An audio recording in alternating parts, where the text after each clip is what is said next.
Alright guys, are you ready for this one? This video right here is on the 440 RBG round body grip trap. The American Belisle, I've called it. And it is something that Nick Ernie's kind of called it on some videos, the American Belisle. The difference between the Belisle and the RBG jaws don't bend like the Beliles do. So it is an American made trap, better quality jaws than the Belisle. The Beliles bend. The RBGs don't. Buy the Beliles. They're the American Beliles without faults. The American Belisle. The RBG, right here, 440. Got some wire on it. The wire's gone now. It's still in the cable, but it's 12 inches across. The thing sits right there. Big old triggers. Big trap. 12 inches across. Great trap. Very powerful. Definitely big old springs on this thing. This thing has killing power.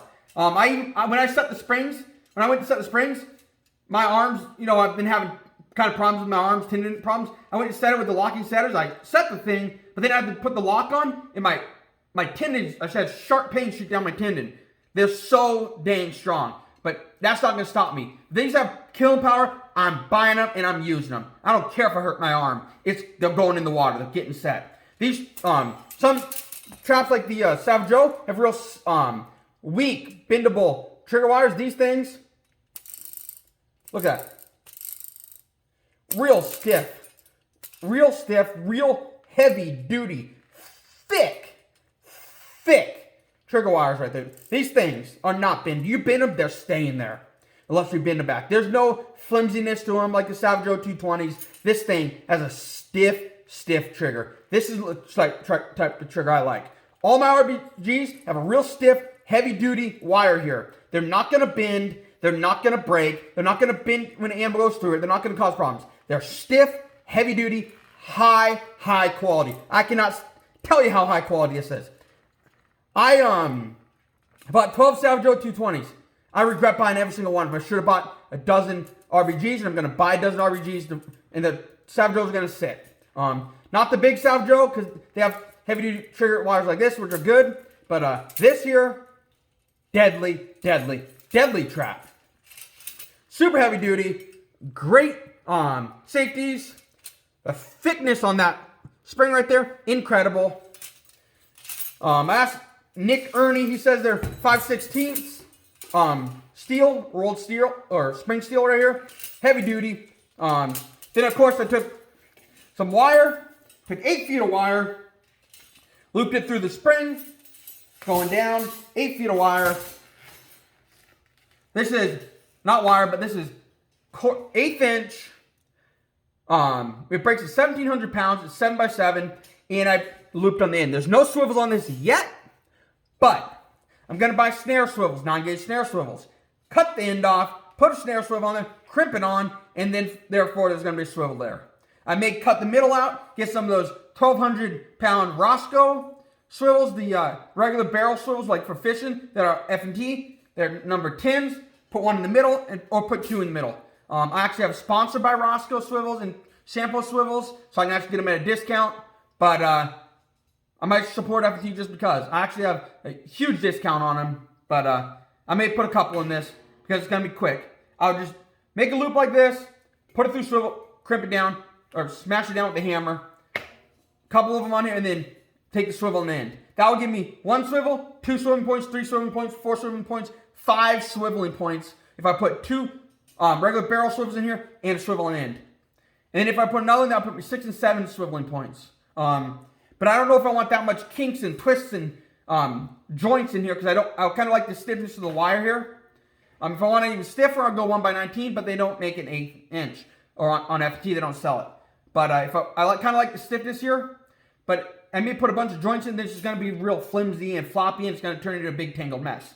But I love this 1/8 inch cable. I use it on everything.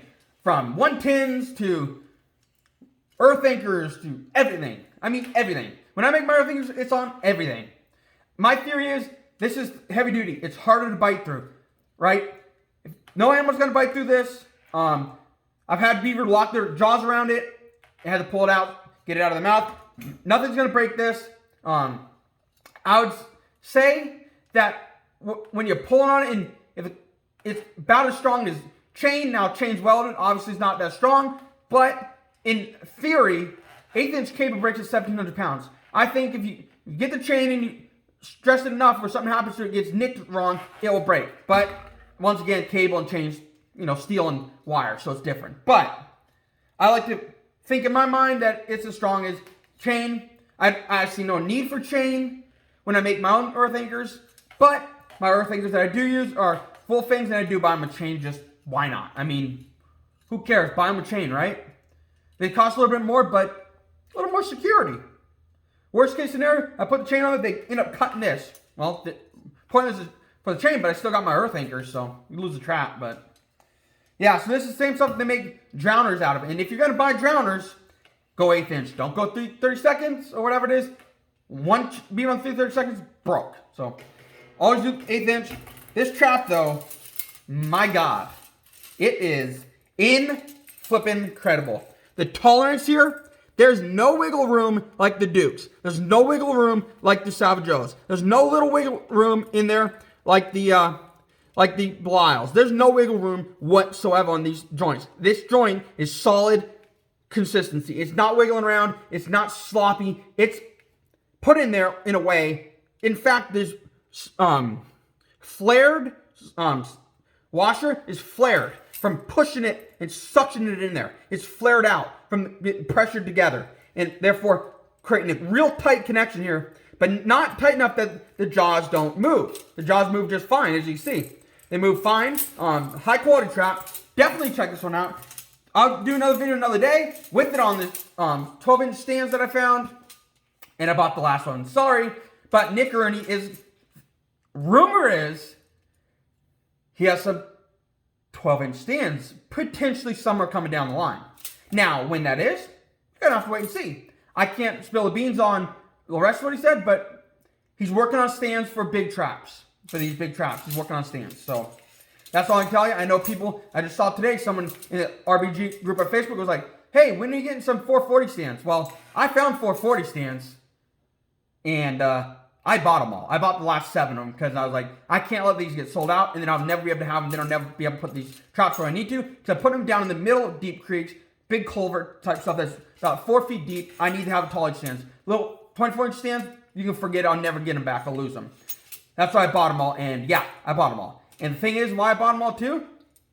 There's no saying when this company is going to have more steel at a low enough price to make more of them, because they make them themselves. So you just gotta wait for RBG to come out with them. But my word to Nick Ernie on that: if you're gonna make the RBG 440 stands, make them 56 or 58 inches tall, not 46. The Creekside trap, I put a 46-inch stand. It's underwater a lot of times. I need a taller stand, so I bought 56 or 58-inch stands. Right? I think the 58. That gives me a bit of stand out of the water, even if it floods. I can still see it, so I know it's there. It's not knocked over with the beaver now, and then water comes down, and it's just a big mess. But it's always going to be there. They have nice long. Make sure your traps have long legs, about 8-inch tines on them, 10-inch tines to go into the ground. I know some people take shortcuts. Some people I bought from have about 6-inch or 5 to 6-inch tines. I have normal flowing water through a ditch. It gets knocked over, just bumped by a stick, and it knocks over.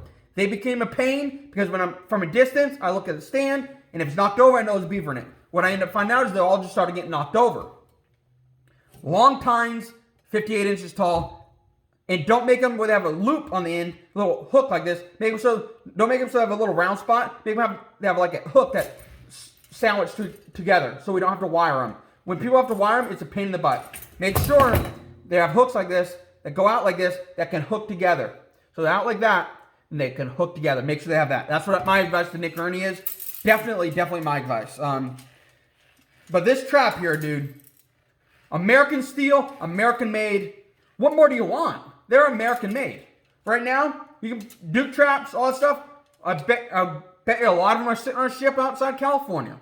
Nothing wrong with Duke traps. Not bashing the company at all. But when you import traps, like every other company in the United States, along with every other company, I'm just bringing up Duke because Duke is foreign design trap. Bridger's also foreign design, so I bring a Bridger. But those traps are imported, right, from overseas. I think Korea. So when the ships come and they try to offload them, whether it's in Portland, Oregon here, up the street from me, well, 20 minutes from me, or in California, the ships are anchored. They aren't offloading them. So they're sitting on ships. So you may not get your traps. So buy the RBGs. If they're in stock, buy them. I mean, now's the time to buy the traps before they're gone. And he even told me that he may not be able to be making any more of certain size traps. I looked in F&T the other day. The 280s, they used to make them, gone. I can't order them. They're not even listed anymore. So how long is it before more of the RBGs just start disappearing off lists because they can't get the steel to make them? But don't worry. They're in stock now from all the different suppliers. Buy them. Buy them up. Trust me. If I can't buy my 440s, I'm going to have to order them from Nick, but I'm going to buy 6 of them for my 7 stands. I already have one here. And, yeah. So, buy them up. Buy them up. You're not hurting anything having this big old trap. Look, it literally fits on my head. It's that big. It's a great trap. Incredible. High quality. This trigger, like I said, is absolutely nuts. Super high quality. Real stiff. Like, look at that. I'm hitting that. Like, now stop it. Same configuration. It doesn't bend. So when they hit this, it doesn't bend out of the way. It trips the trap. And therefore, it should have a crisper trigger and therefore firing it. One thing I do know, if you paint these, make sure you clean the paint out of the dog right here. Make sure you clean the paint out of the dog because it can give it sometimes a hair trigger. But that is also on the 220s, 160s, and smaller traps. The big traps, he says, has a bit more clearance and a bit more safety when it comes to painting them. But that's the dog right there. Super, super insanely heavy dog. Incredible. Super thick, super heavy duty, incredible. This trap is built like a tank. If I had to tell you anything right now, I'd be like, go buy a bunch. Trust me, just buy them. Buy them. What's the worst case scenario? You know, you buy them, you use a couple, and you're like, oh, I don't like them, you sell them. But here's the thing. There's a better chance that you're gonna like them than not like them. You're gonna use them. You're gonna like them. You're gonna like them on stands. These traps fit the regular square trap size stands. If it's a 330 stand, the 330 RBG will fit it. If it's 220, the 220 RBG stand, or 220 RBG, the 220 stand will fit it. So the stands fit. When I first started looking, I'm like, Jesus, round. Is there a certain stand they fit? How am I gonna fit these on stands if they're round? Do they have a special notch in the bottom, like a V cut into it, or where they have the double rungs, or the trap and stand, each stand has double rungs? I wasn't sure if they had a V cut in it for the round part or what, but the regular stands work fine. Buy them. Don't hesitate. Trust me, don't hesitate. Buy them up. Now, I may shoot myself in the foot because you may think, at the end, when I get my money and start paying for them, I'm going to be like, well, when I start getting a little more money, it's going to be like, well, now I can't get them because I just went out and told everybody to buy them. You know what? Buy them. If I lose out, I lose out. I got plenty of other traps. But I still want to put an order in. So, that being said, I'm probably going to order a dozen 220s, RBGs, and 6 440s, and some 330s. So, I'm switching from mostly Belisles to the American Belisle. Once again, the American Belisle, the RBG. The American Belisle without the bending jaws. These jaws don't bend like the American Belisles do. So, buy the RBG, buy them up. If I tell you anything, I'm telling this over and over because I want to make sure you hear me. You hear me clearly. Buy the RBG traps. They're the best traps you can buy. They're better than the Belisle, and the jaws don't bend like Belisle traps do. I caught one animal last year in a trap. I looked at that trap this year. I have it marked. Looked at it. The jaw already has a gap in it like that. The gap in the jaws is already kind of like, it almost has like a look like that. It's no longer flat. It's like that. Where the animal got squished in it, it has a bit of an arch shape on both sides. So the first animal, the jaw's bent. The RBGs won't do that. Buy the RBGs. I can spend the next 10 minutes telling you to buy the RBGs, but, some of you are going to listen to me, some of you aren't. Do what you want, but buy the American Belisle. You're missing out if you don't. That's about it. Now let me know if you've ever tried the RBGs in the comments. Let me know if you've used them. Let me know what your tricks and tips are, whether you put wire on them, whether you put chain on them, whether you put swivels, what you do with them when you set them up. The 220s and below have cable already in double snare swivel. The big ones don't. 330s and 440s don't. Let me know how you set them up. Let me know if you don't have them, how you would use them if you had them. Whether you think they would work for you if you had them. If you